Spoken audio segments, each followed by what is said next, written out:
Imagine कीजिए एक scene, आप एक कॉन्ट्रैक्टर हैं, अभी अभी आपने एक बड़ा इंफ्रास्ट्रक्चर कॉन्ट्रैक्ट अब्रॉड में जीता है।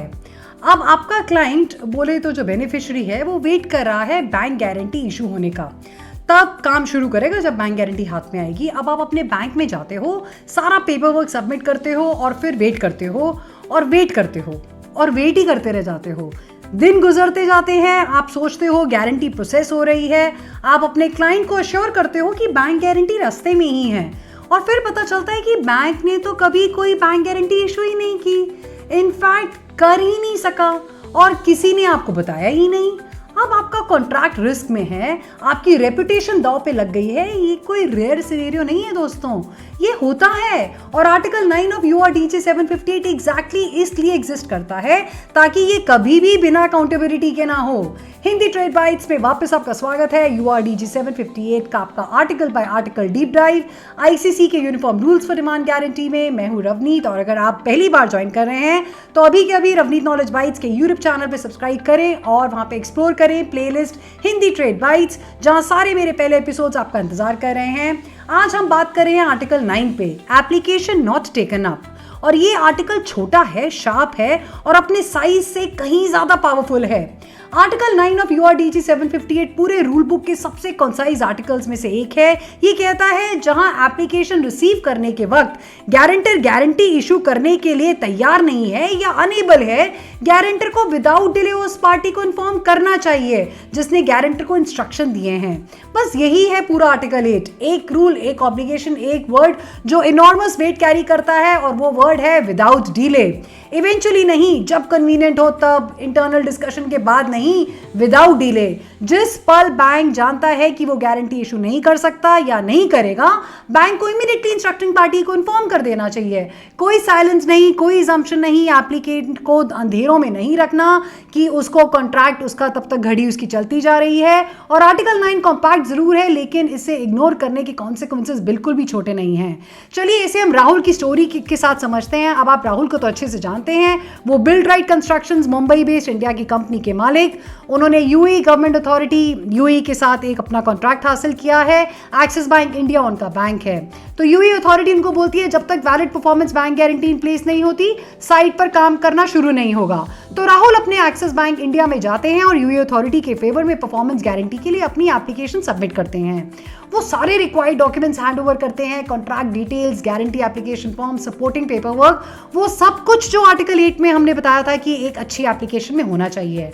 और फिर वो अपने ऑफिस वापस आ जाते हैं और वेट करते हैं। ये सोचते हैं कि एक्सिस बैंक उनकी रिक्वेस्ट प्रोसेस कर रहा होगा।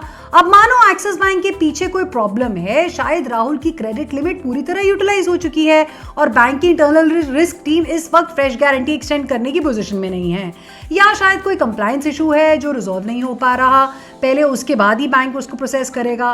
किसी भी रीजन से एक्सिस बैंक राहुल की एप्लीकेशन रिसीव करने के वक्त वो गारंटी इशू करने की पोजीशन में नहीं है। आर्टिकल 9 कहता है एक्सिस बैंक को क्या करना चाहिए, उसे राहुल को विदाउट डिले इन्फॉर्म करना चाहिए। कल नहीं, वीकेंड के बाद नहीं, इंटरनल कमेटी की मीटिंग होने के बाद नहीं, विदाउट डिले। जिस पल एक्सिस बैंक जानता है कि वो गारंटी इशू नहीं कर सकता, राहुल को बताया जाना चाहिए, क्योंकि हर एक वो घंटा जब राहुल नहीं जानता, एक ऐसा घंटे की तरह है वो जिसमें कि ऑल्टरनेटिव सोल्यूशन ढूंढने के लिए सक्षम है। किसी दूसरे बैंक को अप्रोच कर सकता है, अपनी फैसिलिटीज रिस्ट्रक्चर कर सकता है, या UAE अथॉरिटी से एक शॉर्ट डिले के बारे में बात कर सकता है। खामोशी न्यूट्रल नहीं है, खामोशी डैमेजिंग है, और आर्टिकल 9 उस खामोशी को खत्म करता है। अब सोचो क्या हो अगर एक्सिस बैंक आर्टिकल 9 फॉलो नहीं करता। राहुल UAE अथॉरिटी को अश्योर करता है कि हाँ भाई गारंटी आ रही है। दिन गुजरते हैं, UAE अथॉरिटी का पेशेंस खत्म होता है, वो नोटिस इशू करता है कि अगर गारंटी एक सर्टेन डेट तक नहीं मिली तो वो कॉन्ट्रैक्ट कैंसिल कर देगा और नेक्स्ट बिडर को अवार्ड कर देगा।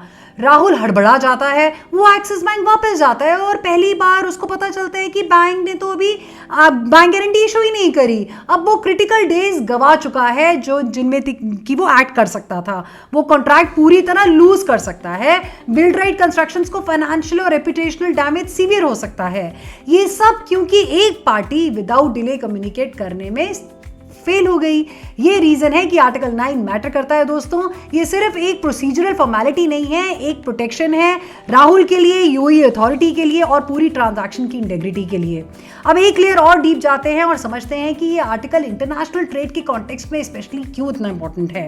डोमेस्टिक ट्रांजैक्शन में अगर आपके बैंक गारंटी इशू नहीं हो पाई तो एप्लीकेंट अक्सर दूसरी ब्रांच में जा सकता है या फोन करके उठा के उसको रिजॉल्व करवा सकता है। लेकिन इंटरनेशनल ट्रेड में स्टेक ज्यादा है और टाइमलाइंस टाइटर हैं। कॉन्ट्रैक्ट्स के फिक्स मोबिलाइजेशन डेट्स होते हैं। दूसरी कंट्रीज में बेनिफिशरीज डिफरेंट टाइम जोन्स में ऑपरेट कर रहे हैं और एम्बिग्विटी अफोर्ड नहीं कर सकते। कॉरेस्पॉन्डेंट बैंक्स में काउंटर गारंटर्स इंस्ट्रक्शंस का वेट करते रहते हैं। पूरी चेन जिसे हमने आर्टिकल 5 में डिस्कस किया था डिपेंड करती है हर एक लिंक के एक प्रॉम्प्टली और क्लियरली कम्युनिकेट करने पे। एक बैंक जो बिना किसी को इन्फॉर्म किए एक अनएक्शनेबल एप्लीकेशन पे बैठ जाता है, वो सिर्फ एक एप्लीकेंट के लिए प्रॉब्लम क्रिएट नहीं करता, वो पूरी ट्रांजैक्शन चेन में एक रिपल इफेक्ट क्रिएट करता है। आर्टिकल 9 उस रिपल इफेक्ट को सोर्स पे ही काट देता है और प्रॉम्प्ट कम्युनिकेशन को मैंडेटरी ऑब्लिगेशन बना के, कर्टसी नहीं।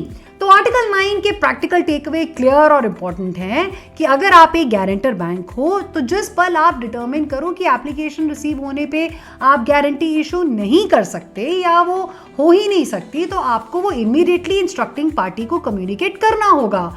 उस कम्युनिकेशन को डॉक्यूमेंट करो, टाइम स्टैम्प करो, क्योंकि एक डिस्प्यूट में आपकी नोटिफिकेशन की टाइमिंग लायबिलिटी और प्रोटेक्शन के बीच का फर्क दिखा सकती है। अगर आप राहुल हो जैसे एप्लीकेंट हो तो अपने प्रोसेस में फॉलोअप बिल्ड करो, गारंटी एप्लीकेशन सबमिट करो और ये मत सोचो खामोशी का मतलब प्रोग्रेस है। रिसिप्ट कंफर्म करो, टाइमलाइन मांगो और अगर तुम्हारा बैंक प्रोसीड नहीं कर सकता तो इस इंफॉर्मेशन को इमीडिएटली अपनी कमर्शियल पोजीशन प्रोटेक्ट करने में उसको यूज करो। अगर आप यूएई अथॉरिटी जैसे बेनिफिशियरी हो तो समझो कि गारंटी इशुएंस में डीलेस कभी कभी एग्जैक्टली इस सिनेरियो से स्टेम कर सकते हैं।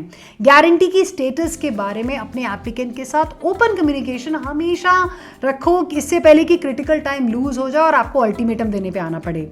आर्टिकल 9 छोटा है लेकिन इसका मैसेज पूरे URDG 758 फ्रेमवर्क के सबसे ह्यूमन प्रिंसिपल्स में से एक है, कम्युनिकेट करो। जब आप वो नहीं कर सको जो आपसे कहा गया था तो बोल दो, तुरंत बोल दो, क्लियरली बोल दो, क्योंकि इंटरनेशनल ट्रेड में टाइम सिर्फ पैसा नहीं है, टाइम एक जीते हुए कॉन्ट्रैक्ट और हारे हुए कॉन्ट्रैक्ट को डिसाइड करता है। ये था article 9 application not taken up unpacked. अगर ये सीरीज आपकी ट्रेड फाइनेंस नॉलेज में वैल्यू ऐड कर रही है दोस्तों तो प्लीज ये वीडियो लाइक करो, किसी ट्रेड फाइनेंस कलीग के साथ शेयर करो और रवनीत नॉलेज बाइट्स के यूट्यूब चैनल पे सब्सक्राइब करो।